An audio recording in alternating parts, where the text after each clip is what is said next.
Alright, welcome back to Little Ninja Brothers, where in the last part we climbed the Shinshin Tower, meet the Divine, and got Moo Man his mind back, so let's get him over here so he can open the door to Mount Cone-Rum. And I did spend a lot of time grinding, and hopefully level 40 is going to be enough. And this is the cave to Mount Cone-Rum, and it's going to be a really big maze. And it is really easy to get lost, and it is a pretty big endurance test. Kind of like the stretch right before the Great Palace in Zelda 2. So we have a pretty long way to go. And it's going to start by moving down and right a lot. And I still don't understand the hitbox on those, whatever you call stone shooting things, and I never will. Well, fortunately, while I was in the fire castle, I did manage to grind up a ton on gargoyles, so at least I got pretty good at fighting those guys.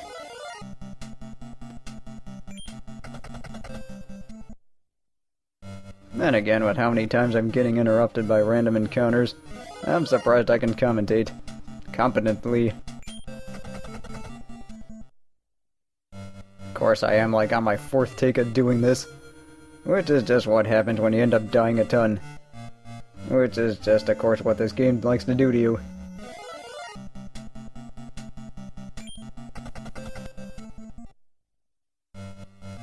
Okay, so here I need to go left, then down, then left again. Okay, so let's just keep going here. And say I need to go up. Running into an awful lot of QP foxes, though. I have no idea why. So now that we're here, I need to go up some more. Then again, it's probably not a good idea to be using my skateboards this early. Then again, when you can't take one step without running into an enemy, that's just what happens. Well, at least I'm having some luck with running away.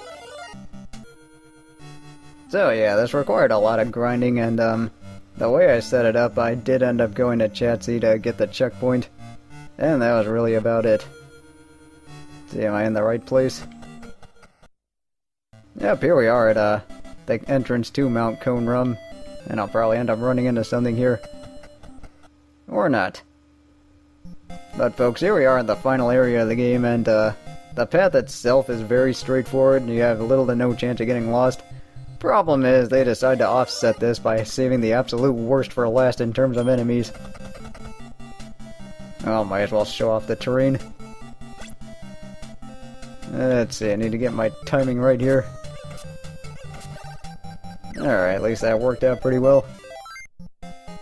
So yeah, that water in the middle can kind of screw you up. So let's just get going here.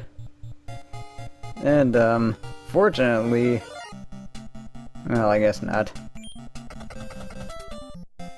So now that we're here, there really isn't much else for me to talk about with this game other than... oh yes, I forgot to mention that freaking DeVillain makes an appearance too.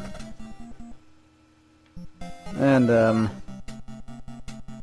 yeah, this is the one guy I did fear the most going here. And naturally, I can't run away from him. So, getting back to what I was gonna say. With the... well, let's just kill these guys. So, getting back to what I was saying, recording this was a little bit trickier because, I really have no idea how some runs go sometimes. And I did end up dying a lot during this Let's Play, and, well, you'll get to see more of that in the, extra video. Really what the extra video is gonna cover is just the, password, as well as the, sound test, the ending, and then a bunch of good passwords you can use. And also, there is gonna be a blooper reel of not only all my fails, but, yeah, I don't want anything to do with these guys. Not only just all my fails, but, some of the other stuff that, happens throughout the game that's kind of funny.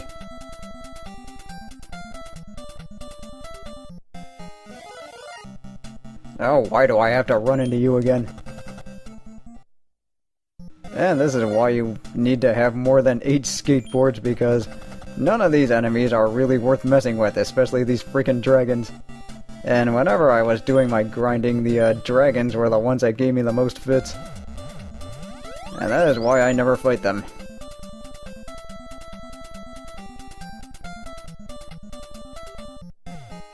So, can I make it there on 3 skateboards? Well, let's just hope so. Anyway, I think we're only about 1 door away. And the only problem is I only have 2 skateboards left. So let's just pray that's enough. Alright, well there's something. And yeah, that's just and as my catchphrase of this Let's Play is gonna be, things that happen while I'm recording. Or that catchphrase technically is gonna be, then again I am recording. But folks, beyond here is the final boss in the game, King Gulp. So you know what old Jack says in a time like this? What the hell?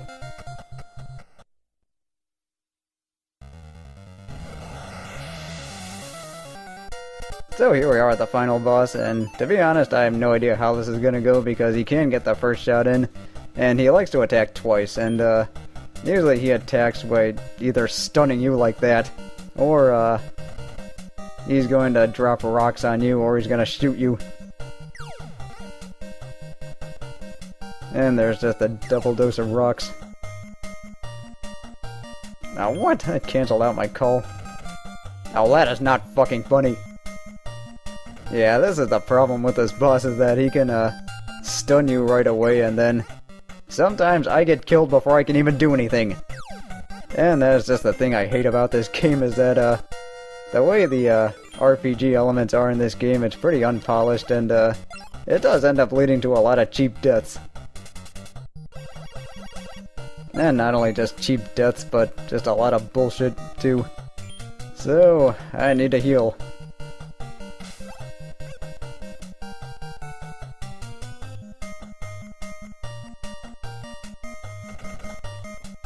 And yeah, that's pretty much how this fight is gonna go, is that it is really straightforward. It's just that it's really hard. And especially since he's stunning a lot more now than he does before. And yeah, I don't really have much else in terms of advice, besides pray.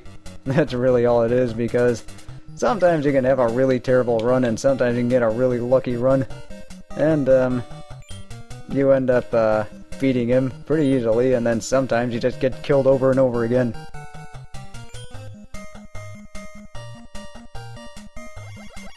And yeah, I'm just gonna use my mighty ball here. Just hope that's enough.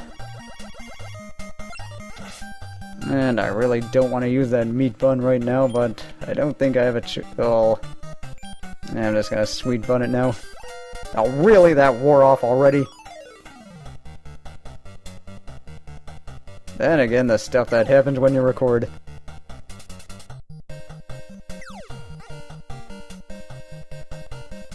Alright, let's see how this goes. Yeah, I am gonna be pretty abusive with healing because, well, like I've said before, this fight is real bullshit, and I don't really care for it all that much. I mean, it doesn't make this game bad, it's just that it's one of the games that one of the things that keeps this game from being, you know, one of my favorites, even though I do still enjoy it. And yeah, that's pretty much my 1-sentence review of this game. And this is the problem with commentating over RPGs, is that because some of these things take so long, you really run out of stuff to say. And I had my fill of running out of stuff to say during the entire Bugs Bunny Crazy Castle series. And I am going to die here. Yeah, I'm dead. So yeah, I get to try this again. Fun.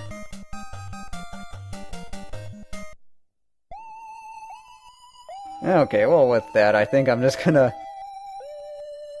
do a playthrough where I don't end up getting killed and just dub commentary over it, because this is like the 4th or 5th time I failed this so far. So yeah.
And that, my friends, is why the people who invented emulators decided to invent save states.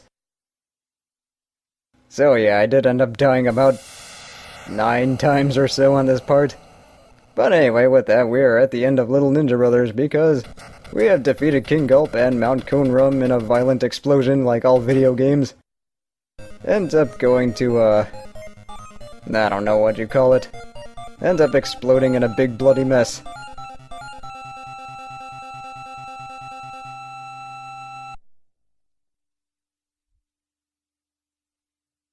And with that, we are going to go back to Yokon to celebrate. And this is where you do get the ending. And you can just talk to the people here. And they just say, you know, pretty standard RPG stuff.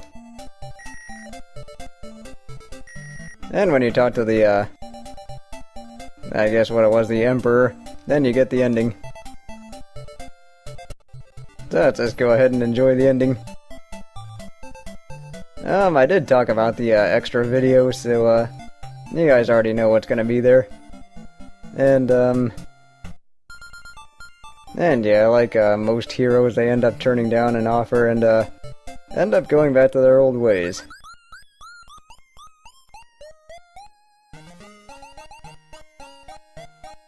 At least these guys came back.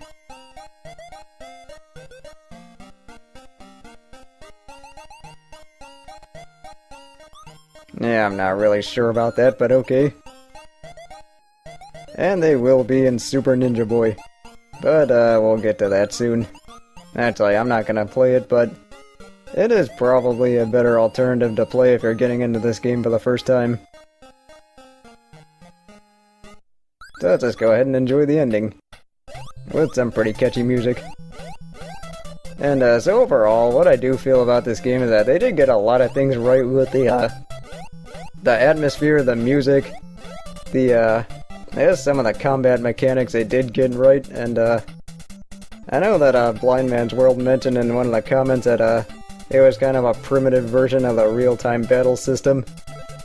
And you know, it's something I never really noticed before, but after he pointed it out, it was actually something I did think about more. So let's see, I think he was working on some 8-bit stuff too. And that is actually going to be where I'm going with my next set of Let's Plays, is that I was kind of inspired by some of the guys like Old World Gamer and DKS3A, and they were doing a bunch of 8-bit games. So I decided to get into a bunch of Mega Man games, because Mega Man does happen to be my favorite series, and you know, I kind of needed a break from a long game like this, so what I am going to be doing is I'm going to make the extra video, or I'm going to get to recording Mega Man games as well as the extra video for this game.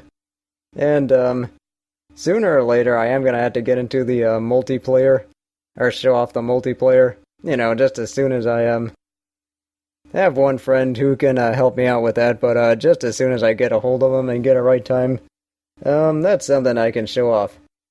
But with all that said, thanks for watching. And I will see you soon in the extra video. And then hopefully you'll enjoy that soon. So I'll see you soon.